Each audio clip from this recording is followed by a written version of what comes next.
The natural man receiveth not the things of the Spirit of God, for they are foolishness unto him. Neither can he know them, for they are spiritually discerned. The natural view confines reality to the moment called now. To the natural view, the past and future are purely imaginary. The spiritual view, on the other hand, sees the contents of time. It sees events as distinct and separated as objects in space. The past and future are a present whole to the spiritual view. What is mental and subjective to the natural man. Okay, let me stop that for a second. This is some heavy stuff from Neville Godard. Neville Godard is a great teacher when it comes to the imagination, how to use the imagination to create our reality. Neville was the first person, when I heard something from Neville, I was like, okay, this is too much. This is too much. When I first heard that imagination is God, our human imagination is the God we talk about. But when you think about it, tell me one thing that was created on this earth that was not first imagined, that was not first thought of, then created. Is it art, music, houses, clothes, parks, buildings, structures? Think about it. Everything that exists today in the physical world came from the human imagination. And everything that will be created tomorrow will come from the human imagination. There exists a place where the things we think about is actually a thing. So there's two gifts that humans have, which is only gifted to human beings, which is a vivid sense of memory and a fantastic sense of imagination.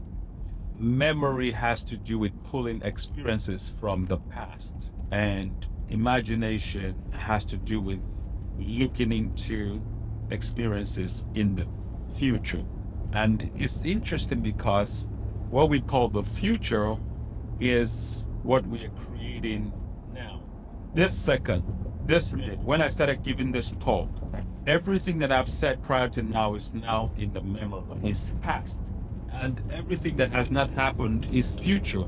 Or now is the future that did not exist 1 second ago, 2 seconds ago, 3 seconds ago.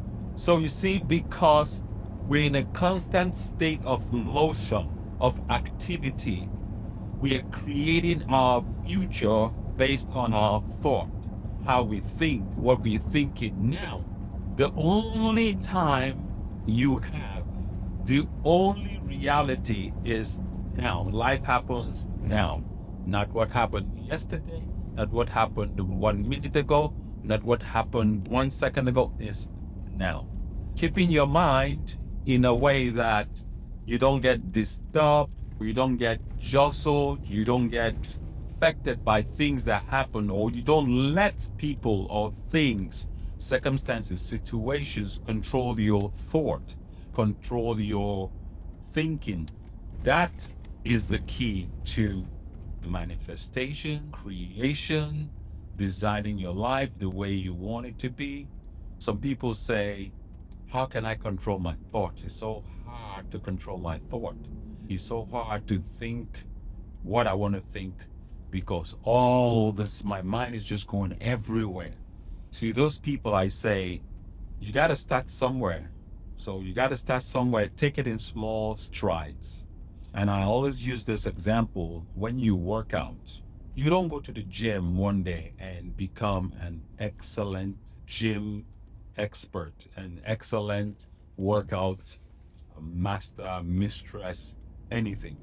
You go, you're going to be wobbly, you're going to be out of shape, you're going to be out of place, it's going to feel weird when the first time you lift weights or use exercise machines, but you don't stop. You go again. In about a month, you start getting comfortable with the gym equipment. You start getting comfortable with the environment. You start getting comfortable with the way things work. It's the same thing with creation, with using our imagination. The same thing with controlling your thought.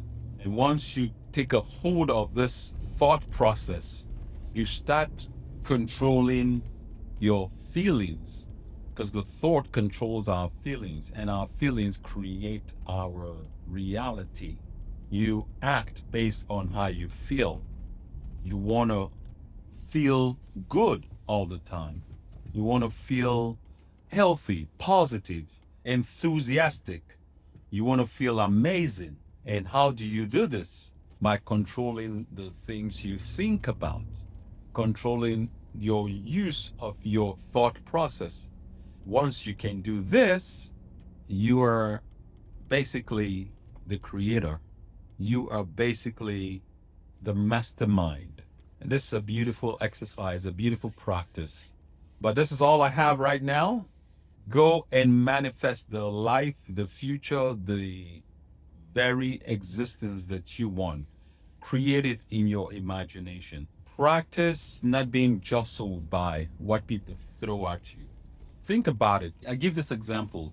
Let's say somebody came to you and they hurled a bunch of insults at you, but they said it smiling and they said it in a language that you didn't understand. Would you feel upset? Would you feel hurt? No, you would not feel upset or hurt because they said it in a language that you don't understand. And their facial structure was smiling. So you think the people were saying something nice, but you just didn't understand it. So the same way, when people hurl things at you, that is stuff coming at you. That's not who you are. You give it meaning by the way you think. And that is why Shakespeare said, there's nothing good or bad in the universe. Thinking makes it so. So the way we think about things determines the importance, the reality we give it. Who's actually doing the controlling of the thought?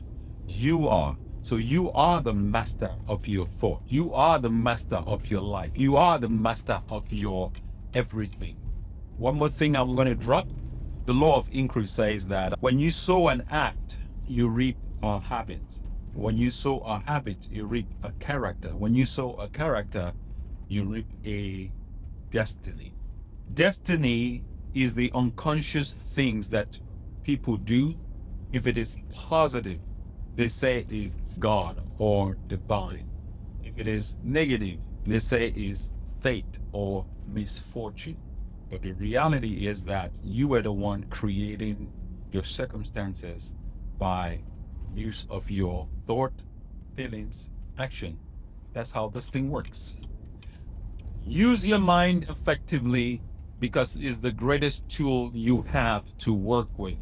Okay, before I sign out, I have a free tool, the 5-day masterclass that I did. You can go to the link in my bio. You can download this. There's affirmations guide. There's free affirmation tools. I think yesterday I talked about creating a night routine and a morning routine for affirmations. But the basics of how to use affirmations. 3 P's to affirmation.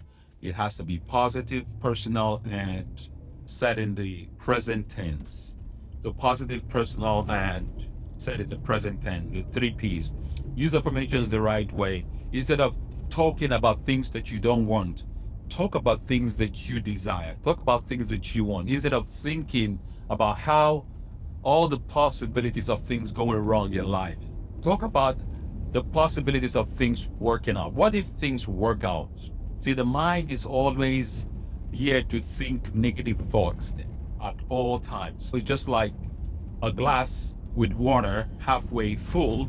You can either look at it as halfway full or halfway empty. And either ways, you're correct. Either ways, just like Henry Ford said, whether you think you can or whether you think you can't, you are both correct. So you are correct. Everything is just coming from your perception, the way you are perceiving things. That's what creates your reality. If you perceive that you're going to be successful, you will attract success. If you have perceived that you're going to be a failure, you will attract failure. These things are easy and simple, but we just complicate things by the way we think because we give into that primordial, primitive man way of thinking. Someone said in the days, survival was the thing. Surviving as a species was the thing. But like all of civilization, all of the things that has happened over time in civilization, the vehicle, electricity, the roads, the conveniences of life, everything that we have now that we didn't have 20, well, or maybe 100 years ago, those things have been put to make life more comfortable, more convenient, more pleasurable. But are we any happier now than we were 100 years ago? Are we any more stressed less now than we were 100 years ago? Human beings always will figure out a way to default to that fear and discomfort, and especially fear of this. What if I lose my job? What if my mate leaves me? What if we always get to think negative about anything? That's just, is an inherent thing in the humankind. So the key for this talk is you want to take control of your thought process. Do less negative thinking, then you would not have to do any more positive thinking.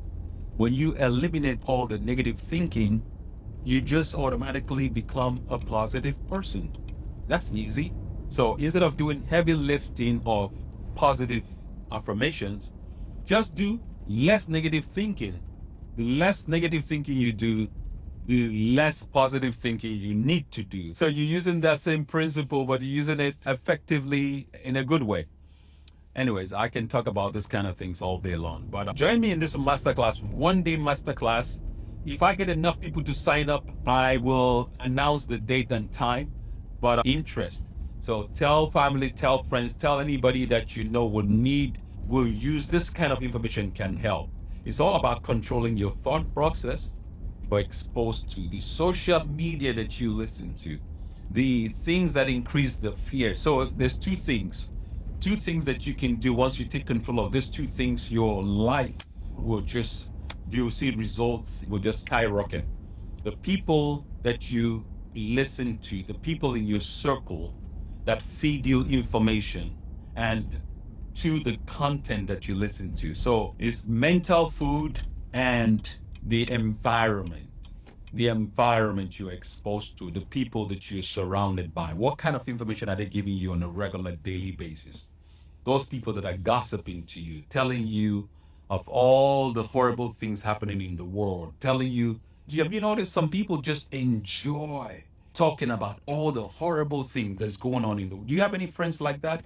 They enjoy, they feel like it's their duty to tell you, to be the news breaker, to break the news to you first about anything that has gone wrong in the universe. Do you have any friends like that? Start observing those kind of people. Start observing who's giving you information and what kind of information they're giving you. And that's it. You should reduce the negative feedback, negative information that you're getting. You will have to do less positive lifting. That's it. Thank you. Have a wonderful, exciting, beautiful day. I will.